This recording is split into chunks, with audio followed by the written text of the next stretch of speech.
கோவை மேட்டுப்பாளையம் சட்டமன்ற தொகுதி திமுக வேட்பாளர் SMD கவிதா கல்யாணசுந்தரம் காரமடை வடக்கு ஒன்றிய பகுதிகளில் தீவிர வாக்கு சேகரிப்பில் ஈடுபட்டார். ஜடையம்பாளையம் மற்றும் ஆலாங்கொம்பு பகுதிகளில் சூறாவளி பயணம் மேற்கொண்ட அவர் நெசவாளர்கள் அதிகம் வசிக்கும் வீடுகளுக்கு நேரில் சென்றார்.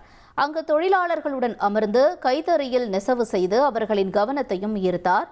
திமுக அரசின் சாதனைகளை எடுத்து கூறிய அவர் நெசவாளர்களின் நலன் காக்க உதயசூரியன் சின்னத்திற்கு ஆதரவு வழங்க வேண்டும் என்று கேட்டுக்கொண்டார். உடன்பிறப்புகளே, மதச்சார்பற்ற திராவிட முன்னேற்ற கழகத்தின் நிர்வாகிகளே, இலவசமாக பஸ் பயணம், காலை உணவு திட்டம், மகளிருக்கு சொத்திலே சம பங்கு,